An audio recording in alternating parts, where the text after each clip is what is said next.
Bonjour tristesse, vous êtes bien dans le pays où l'instinct de soumission du peuple est impressionnant. Tant de gens impatients d'aller voter pour choisir la personne qui les baisera le plus doucement pendant 5 ans. Waouh, le choix de la capote doit donner à l'agression un goût différent. Comment peut-on encore aller voter en souriant après que sur la déception, on se soit déjà si souvent cassé les dents? On est la 20e semaine de l'année et il y a 2 jours, un barjot a tué un policier et en a blessé 2 autres sur les Champs-Élysées. Une pensée pour eux et pour leur famille. Alors juste un petit point là-dessus pour savoir, est-ce qu'il faut le considérer comme un attentat terroriste? Pour moi, à partir du moment où un assassinat est politique, il est terroriste. Et là, vu le timing, le choix du lieu et la revendication de Daesh, ça fait pas de doute. Après, bien sûr que lui, comme plein d'autres, sont surtout des timbrés débiles, d'accord, et dépressifs, incapables de suicider avec humilité, car voulant se convaincre à tort qu'ils ont une utilité dans ce monde. Faut se le dire, on est rentré dans l'époque du suicide prétentieux, du suicide pour exister enfin dans ce monde avec la mort, car on n'a pas réussi à le faire avec la vie. C'est pour ça que moi, en règle générale, quand c'est possible, je suis pour l'anonymisation des terroristes pour éviter d'en faire des mythes à débiles. Et non, le fait qu'un acte soit terroriste ou pas, ça dépend pas de la couleur de peau. En déplaise à BFM TV, l'attentat au Canada était bien un attentat. Donc là-dessus, bien sûr, on a eu un concours de récupération de la part des 2 champions poids lourds de la fils de puterie électorale, à savoir François Fillon et Marine Le Pen. Alors, ils ont honte de rien. Eux, ils ont dit on suspend notre campagne pour organiser une conférence de presse le lendemain, si tu veux. Hypocrisie d'un alcoolique qui dit ah non, je bois pas, c'est un flacon de parfum. Non, vraiment, on en est là. Absolument absurde. Alors les deux, ils ont dit il faut mettre tous les fichiers S en prison. Alors écoutez-moi bien, par définition, si les gens sont fichés S, c'est parce que la justice ne dispose pas des moyens pour les mettre en examen et éventuellement ordonner une détention provisoire. Et putain, vous êtes quand même extraordinaires tous les deux, parce que je vous rappelle simplement que si en France on pouvait mettre en prison les gens sur de simples soupçons, mais putain vous seriez au mitard depuis longtemps tous les deux, à écouter les histoires de Strauss-Kahn et de Sarkozy avant de vous endormir, d'accord? Qui a dit comme les 2 gros sacs à merde que vous êtes? Personne ne l'a dit, vous avez entendu? Personne ne l'a dit. Alors sinon moi la campagne me fout un cafard absurde, vraiment, c'est pour ça que j'ai même pas envie de faire des vidéos. J'ai l'impression d'être devenu fou et d'être entouré que de débiles, putain. Dans ce pays en ce moment, si l'intelligence était du sucre, on serait pas un putain de pays de diabétiques, je préfère vous le dire. Vous êtes tous là comme des hystériques là, sans plus aucune nuance. Vous êtes tous là derrière votre candidat, la bouche ouverte, les yeux fermés, comme si vous connaissiez pas la fin de la blague. Chacun pour votre carotteur, vous êtes là, putain, adhésion totale tout le temps pour votre candidat. Mais putain, mais qu'est-ce que c'est que cet instinct de soumission du peuple? Arrêtez de faire de votre candidat une figure christique. Putain, qu'est-ce que vous comprenez pas? Il n'y a pas de messie en politique, d'accord? La seule résurrection qui existe, c'est celle de la douille. Et vous allez la voir. Putain de merde, vraiment, allez vous faire enculer à voter pour les politiques comme si c'était votre père. Il vous donne à manger? Non, d'accord? Et vous passez vos putains de journées de prolo à le remercier de bien vouloir accepter la nourriture que vous lui donnez. Se faire baiser, je veux bien, mais le faire avec autant d'enthousiasme, je vous avoue que ça m'échappe. Les gens qui sont dans les mythiques comme ça, en train de crier le nom d'un anti. Oh, président!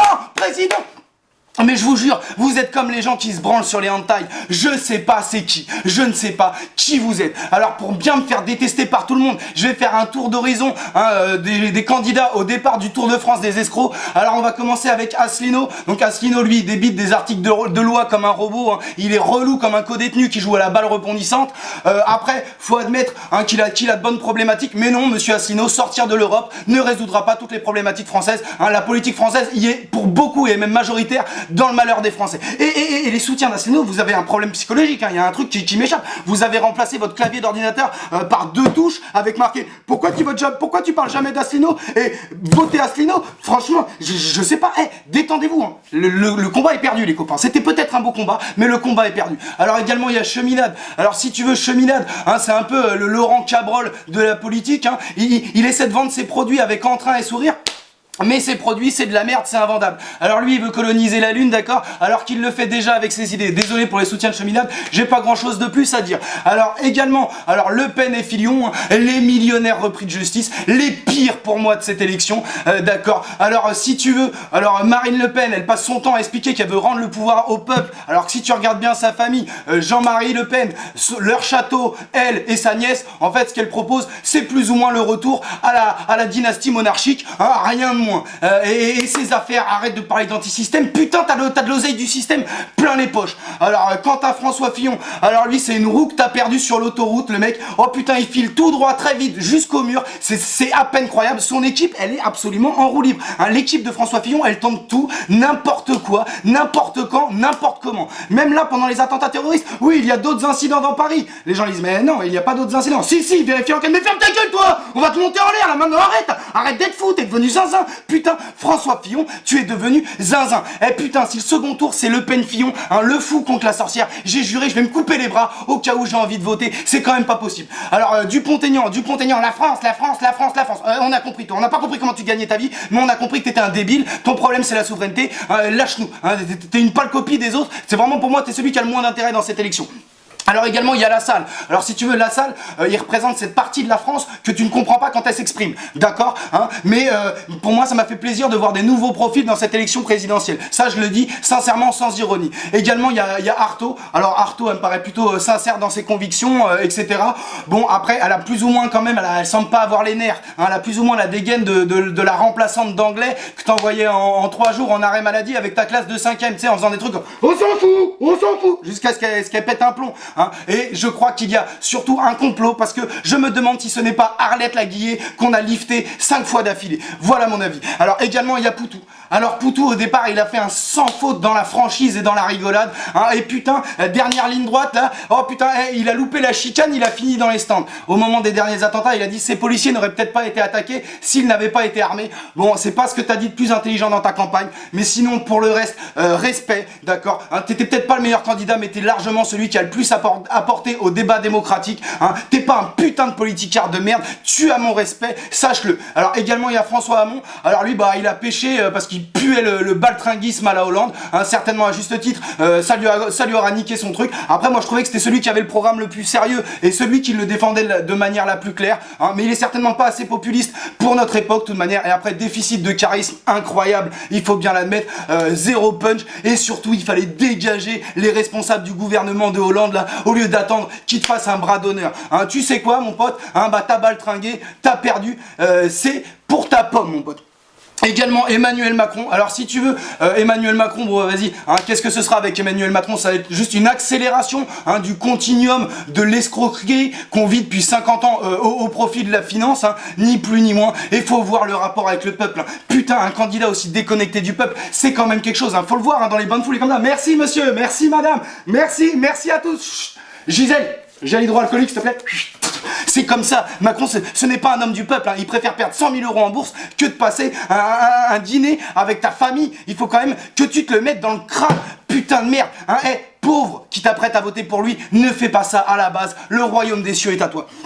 Et enfin Mélenchon, Mélenchon, hein. Alors les électeurs de Mélenchon, ils ont pas beaucoup d'humour, pourtant leur candidat est très rigolo, d'accord. Alors moi j'ai un petit problème, c'est que j'ai toujours préféré les vrais ennemis aux faux alliés, et c'est vrai que je le considère comme un faux allié, car j'ai pas oublié, je n'ai pas oublié, hein, quand t'as défendu Rossignol, d'accord, qui avait dit que les femmes pour le voile c'était comme les nègres qui étaient pour l'esclavage. Je me rappelle de ce réflexe de caste, je me rappelle de tes absences, d'accord, quand t'es venu au salon de l'aviation dire que j'ai passé l'âge de me casser le dos en classe éco. Ça, je m'en rappelle également, d'accord. Je me rappelle, je n'oublierai pas que tu prétends incarner un projet collectif alors que la seule personne qu'on connaît de ton parti, c'est toi. J'oublierai pas ton ego démesuré, d'accord, le culte de la personnalité que tu installes et ton populisme, notamment quand tu dis mais pour arrêter le terrorisme, mais il suffit d'arrêter les guerres, et pour arrêter les guerres, mais il suffit de s'asseoir autour d'une table. Il dit pas arrêter que la France aille en guerre, il dit arrêter les guerres. Donc arrêtez de lui faire dire des choses qu'il a pas dit, hein, une bonne fois pour toutes.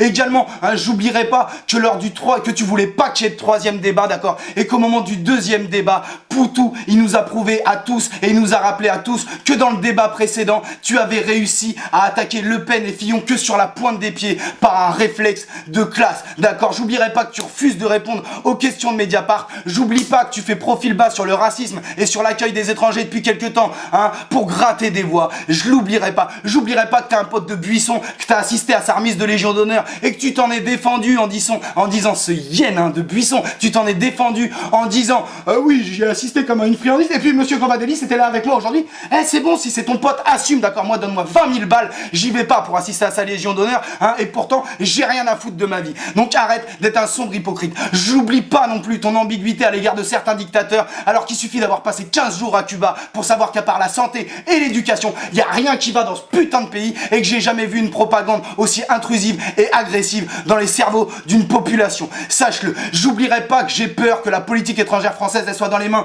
de quelqu'un d'aussi égomaniaque et d'aussi mégalomane. Je ne l'oublierai pas, d'accord, je ne l'oublierai pas, mais je vais voter pour toi. Pas vraiment pour toi, d'accord. Je vais voter parce que t'es devenu le favori de l'idéologie de gauche, hein, et que j'ai envie de te mettre face à tes responsabilités. Donc je voterai pour toi, mais je vais jeter mon butin comme ça, hein, en étant dégoûté de moi-même un petit peu. Putain de merde, faut pas croire qu'il est différent des autres gens, je sais pas, faut pas croire, il est comme les autres, hein. Il a jamais été utile à personne celui-là, c'est même pas le candidat que je déteste le moins. Je vais voter pour quelqu'un à qui j'ai même pas envie de serrer la main, ça me saoule. Et j'ai rien, les gens, mais votez, j'ai pas de conseil à donner, hein. Moi j'ai dit, je vais voter pour lui, maintenant j'ai aucun conseil à donner à personne. Ce n'est même pas un conseil, d'accord? Quand il s'agit de mettre un croc dans un steak avarié, chacun prend ses responsabilités. Juste, ses supporters, vous êtes censés être des gens de gauche, alors arrêtez de l'aduler là comme si c'était un dieu, d'accord? Il va vous carotter, d'accord? Il va vous carotter comme tout le monde, hein? Et de toute manière, quand bien même il vous carotterait pas, ça fait 30 ans qu'il vit avec nos impôts, alors tu sais quoi? Ce serait la moindre des politesses qu'il nous carotte pas. Putain de merde. Donc, comprenez ça de toute manière, ils veulent tous nous baiser, d'accord? À part ceux qui sont sûrs de pas être élus, et encore, ils veulent tous nous baiser. Je sais même pas si j'ai plus de dégoût pour la proposition électorale que pour l'absence totale de propositions citoyennes. On n'arrive pas à voter avec défiance, il faut qu'on apprenne à voter avec défiance, et pas par soumission, putain de merde. On pourrait essayer de mettre en place des choses, des espèces de contrats citoyens, où les politiques prennent par exemple 10 engagements, et essayer de réintroduire une forme d'impérativité dans le mandat, d'accord? Putain, essayer de se réapproprier citoyennement, hein, le chantage électoral. Et bah non, on est un peuple de soumis à chaque élection, on a besoin d'un messie. Il n'y a pas de messie, j'ai juré, je donne mon vote, et chacun pour son candidat devrait donner des votes uniquement avec défiance. Et vous savez ce qui manque également dans notre pays à notre époque et notre pays, il manque de temps. Il manque de temps, il faut réintroduire du temps et de la disponibilité intellectuelle, d'accord, pour réinjecter de la nuance dans nos idéologies et dans nos convictions politiques. Putain de merde, cette semaine il n'y a pas de big up, c'est une putain de semaine de deuil, et j'ai une citation. Élection, 2 points, opération par laquelle des citoyens libres choisissent leur maître. Elisabeth Hardwick. Et bonne semaine de merde les copains, bonne semaine de merde, elle va être merdique celle-là.